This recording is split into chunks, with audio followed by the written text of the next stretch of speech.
Hello again everyone and welcome back to Malta, day 2, part 2 of the Maltese adventure. So today should be a bit more planned than the last video. We're going to be going all along the south coast, seeing a lot of different things. I've like absolutely filled the itinerary with all different things to see, so I'm not going to actually say exactly which ones I'm going to see because I might not make it to all of them, because it's going to be a hell of a long day, long walk, but it's going to be good. Got about 10 hours of sunlight before it goes dark, so we've got quite a long time, but we're going to be seeing some nice old fishing villages, what's it called, rock formations, and we're actually going to do a certain amount of history today as well. We're gonna see some places, so we're gonna go explore Malta, explore the south coast. Let's get going. Another gorgeous, beautiful day in Malta. And this is something interesting I've just seen. I thought these little bags were just like litter, but it's clearly not. This because every house has them, so this is like their version of a bin run, I guess. Putting your bins out, it's just like a little tiny bag. Maybe they do it every day or every few days or something, I'm not sure. That's kind of interesting. There must be people that come around and collect it all. The architecture on some of these buildings is gorgeous. I think you can tell it definitely had a heyday at some point. The sort of golden period where, you know, many of these intricate buildings were built.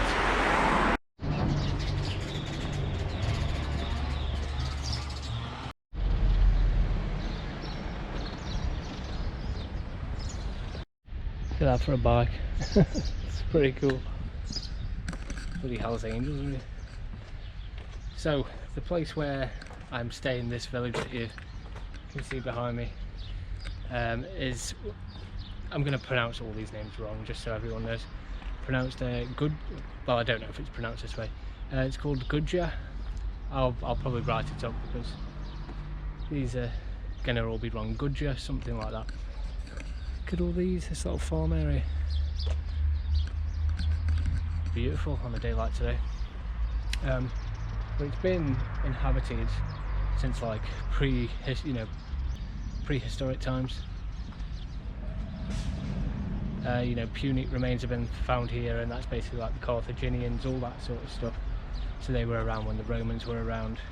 The Carthaginians had a huge empire all over like North Africa. They owned most of North Africa, but then places like Sicily, Malta, and even parts of like Spain. So that's like BC time. So like remains have been found here on these sites and all that kind of stuff.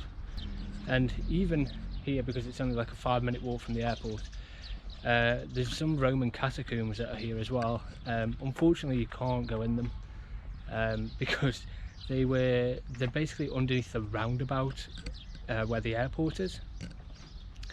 And I think they were found in the 1920s, and then they were lost, like they lost them somehow, and then they weren't uncovered again until the 1970s when it was like underneath the roundabout. So there's no way like to see them or in them, but there are like Roman catacombs here. But the village today, as you've seen through, it's mainly all built from the Order of St. John, so they were here from like 1530 to 1798, and then it was further developed through the French period and then the British period, because so many different empires have conquered Malta and ran it as their own. And this building I'm just walking past now, as you can see, it's like a big old, looks like it could be a fortress. And this is an interesting building, and you can see there's a tower, which that's so cool. It's a really old tower. That's older than the walls for sure. But this is, again, pronunciation, Palazzo Doral. And this property was built during the Order of St. John, so when they held Malta by get ready for this name, get ready for this, Count Ignatius Francesco Moscati Falsoni Navarra. It's a bloody mouthful. And it was their basically, you know, their family home residence, a country residence. It was built in 1670, so all these walls. The tower is older, but no one knows exactly how old it is. But it's perhaps Roman. That's what people think, but no one knows for sure how old it is. You can definitely tell it's much older than the actual walls in the house.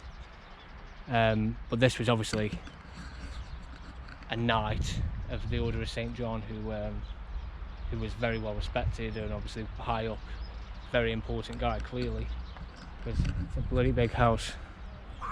Unfortunately you can't go in the palace anymore. It is just privately owned residence. I think for a certain amount of time you could do, but yeah, it's just privately owned now, which is a shame, because that would make an interesting place to visit, an interesting museum especially. But as well, after the Knights of St. John left, its history didn't disappear. Once the British were here, this palace actually served as the headquarters for the British forces as well, under a General Graham, during the French blockade, which was in 1798, and that lasted 2 years.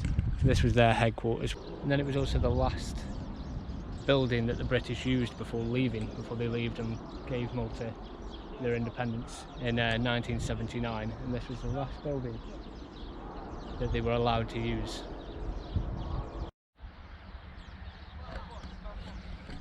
So it does have quite a significant history, that place. You know, you can just imagine, you know, this order of knights, this strict order of Catholic knights that were here to defend Malta against the armies of Islam. And they had these huge places like these compounds. You can just imagine them on that watchtower. That's even earlier, so you know, Roman times probably, watching out for whoever might invade and attack. And then even up to the, you know, present day, well, not present day, even up to when the British were here, you know, using it as headquarters during the French blockade when they were attacking. The generals in there, you know, working things out, giving all the orders. I should probably explain a little bit about the Knights of St. John, because I've had a research. There's so much that you could go into with the Knights of St. John, so it's very brief overview. There's a lot of deep history in that, and I don't know too much about it. I've heard about them here and there. I knew they had something to do with the Crusades.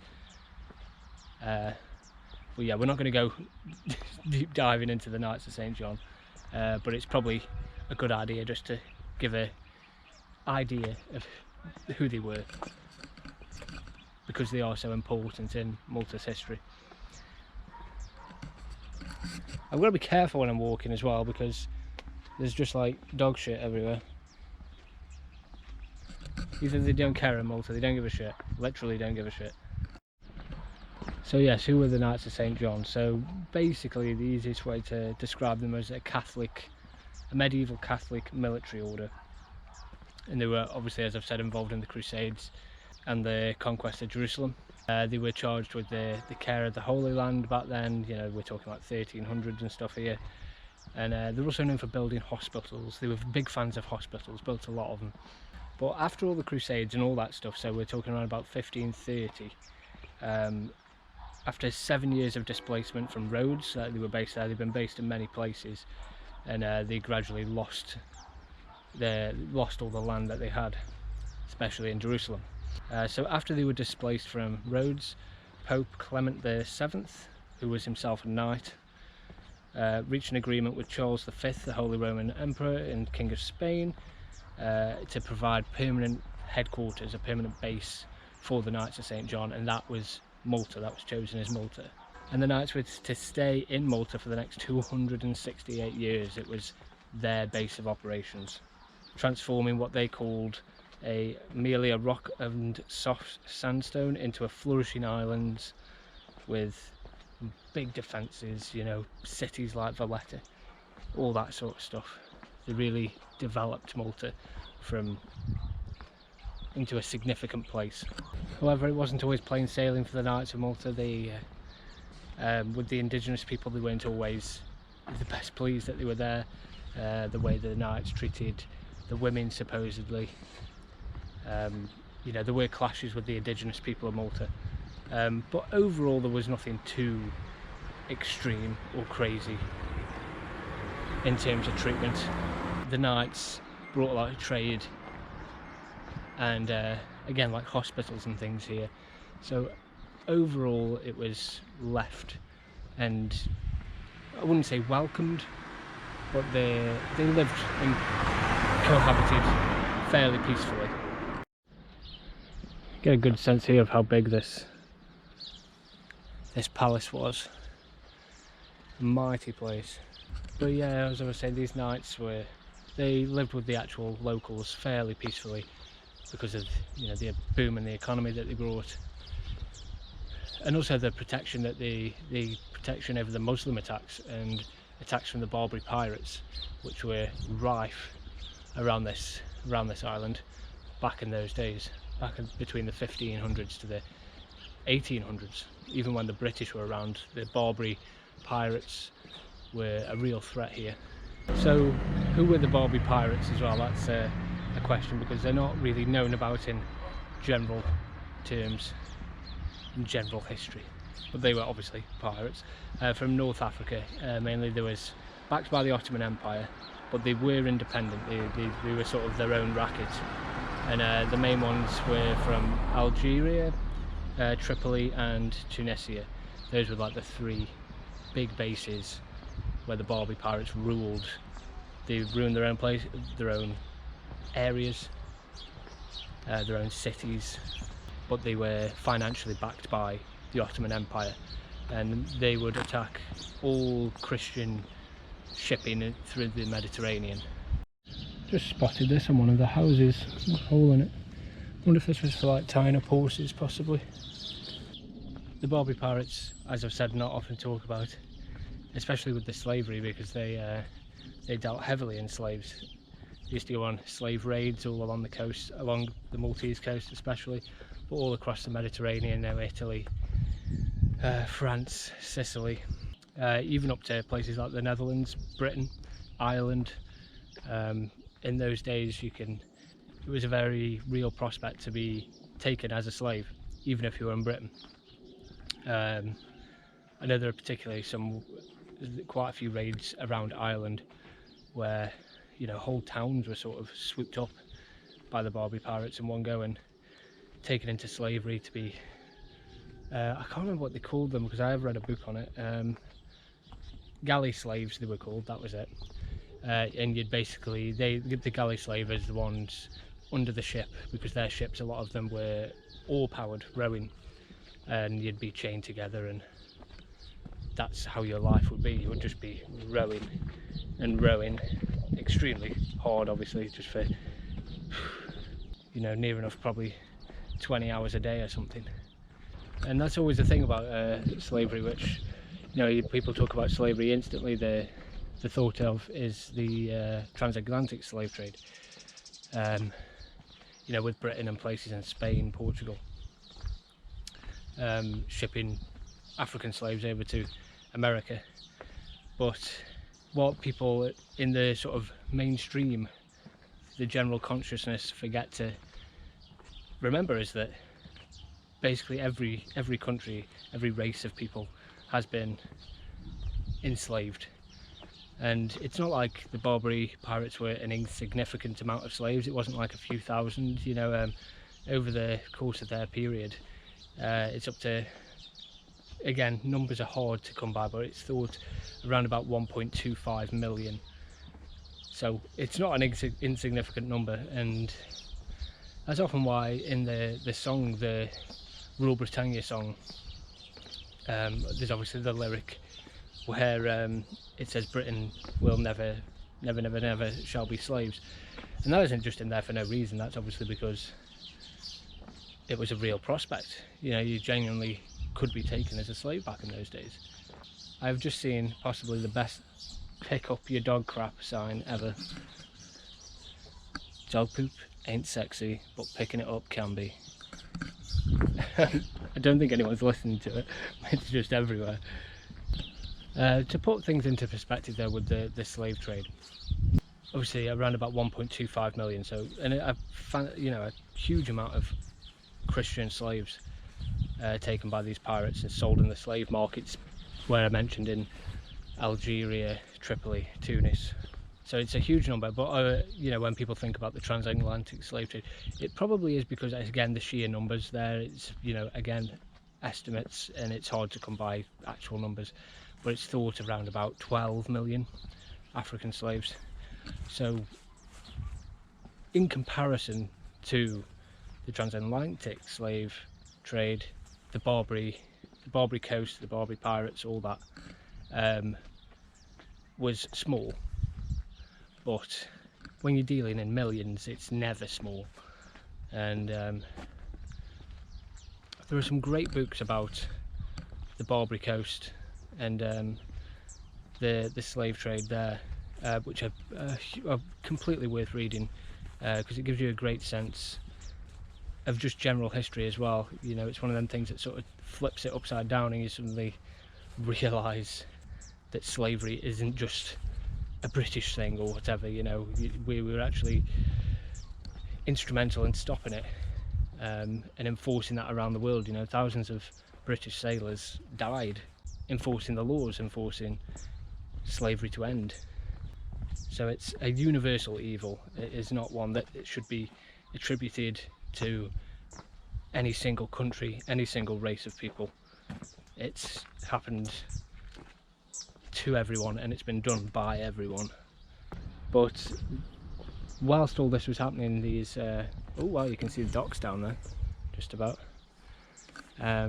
Whilst all this was happening, these Malta especially being attacked by the Barbary pirates, and all around the Mediterranean, the Knights of St. John, who were based here, you know, were charged with stopping that. They were fighting with them all the time, trying to free the Christian slaves from the boats, and disrupting their entire economy, their slave economy.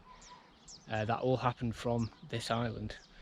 Merchants that were being attacked, the Christian merchants that were being attacked, the Knights of St. John would patrol the waters and keep them safe from the pirates, and then try to free them if they were captured.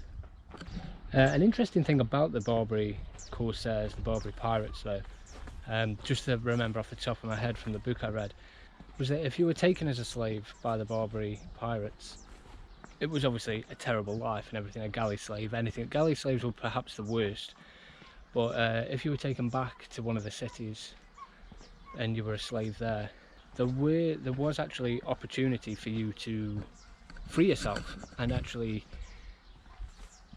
even become a part of their society, which is a very interesting thing. One way, of course, was that you would be ransomed, so you could ransom yourself, especially if you were an important person, or a skilled person. You know, you would have people negotiating on your behalf, and maybe back home to try and raise money to free you. This was an option. If you were obviously a poor person, that was likely never to happen, and you'd be enslaved. You know, there were people obviously enslaved for their whole lives, but that was an option, because again, it was all about money. But then another option, which is very interesting, and I don't know if it's unique to the Barbary pirates, I've never read about it anywhere else though, is that you could convert to Islam. And that was, it wasn't as simple as just you convert and then, you know, you're freed. But there are cases of people converting to Islam that were slaves, and it used to be called going Turk, I think it was called. And there are examples actually of people that, you know, freed themselves that way and actually became part of their society. So you're thinking, like, why a white European being part of the Barbary slave trade and sort of in one of the cities like Algiers or Tunis or Tripoli, actually becoming part of their society and even becoming not a nobleman, you know, but actually having a business and things like that. There was some flexibility in their system where it was rare, but it was a possibility that that could happen. which is very interesting because it obviously, the other way round with the Christian slavery of African people and things like that, that was never an option, that was never possible. You know, you could not free yourself with money, or from what I know anyway. There was no option to free yourself that way or become part of the society of England or Portugal or anything like that. I always remember reading about that, and I thought that was such an interesting thing, and there were examples of people that were taken as slaves and then converted to Islam and actually rose up in the society in Tunisia and places like that. Just walking through the countryside right now, absolutely gorgeous, as you can see. I should probably tell you I'm on, oh wow, look at that little snail. Hello little guy. You're on Hiking in History, say something interesting. Yeah, I'm on my way down to the coast now. We're going to a fishing village, a very ancient, traditional, very quaint fishing village, I am told, called, no idea how to pronounce, Marsaxlokk. I imagine that is probably pronounced wrong. There are bloody cactuses everywhere here. But I will put it up on the screen. And if you know how to pronounce it, there you go. So that's where we're heading now, down to the coast. Don't know how far I am away. I don't think I'm crazy far, because I could see the docks not too long ago. But yeah, let's get there. There's church towers like everywhere.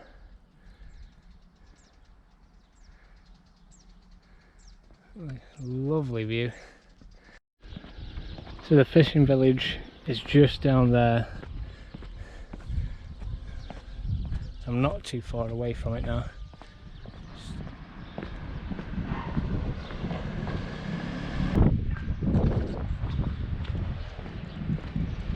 Oh wow. Wow, here we go. Welcome to Marsaxlokk, if that's what it is called. Holy shit, that is beautiful.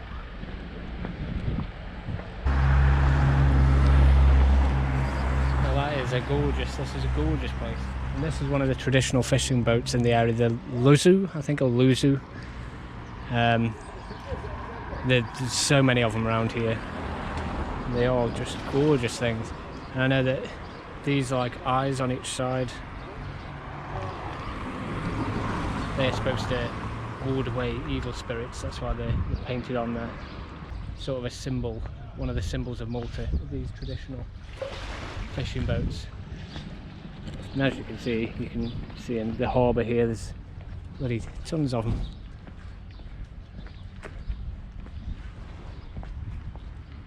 Wow, absolutely stunning. This place is absolutely stunning.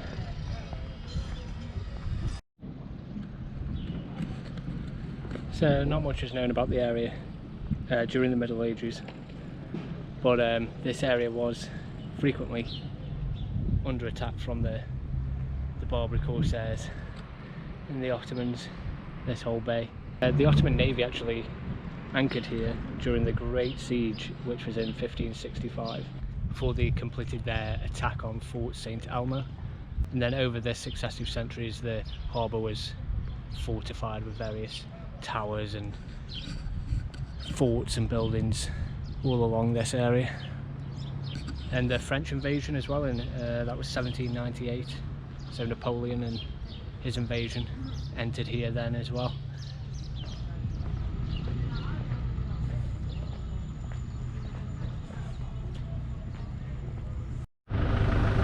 What a cute little statue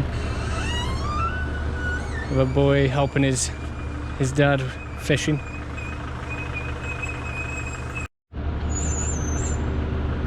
And this is the view from the main square.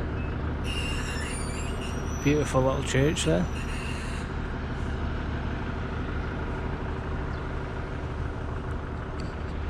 Couldn't ask for a better day. Oh, it's beautiful. I swear they have more English phone boxes than we do in England even though. Bloody everywhere here. That is a gorgeous little church there. Have a little walk around it and then we're going to be heading to St. Peter's Pool, which is like a local swimming spot. It's supposed to be very popular though, so I think there is another one I'm going to look for as well, but we're going to check it out because it's sort of like a must do and we're pretty close by. I think I am going to have to buy some of these just because of the name. That's amazing. Very quaint little houses.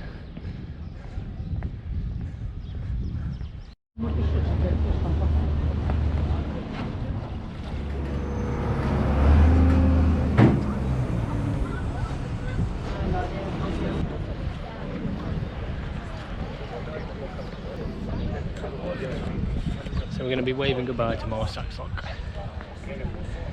Beautiful little village.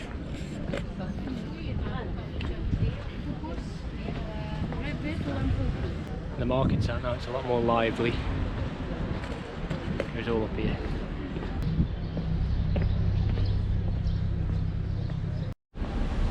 Look at this little cat home. Just out in the street. That's cool. So that's Marsaxlokk, I'm going to call it. Beautiful little fishing village. It reminds me a bit of, there's a village called G'axaq in France, south of France near Marseille.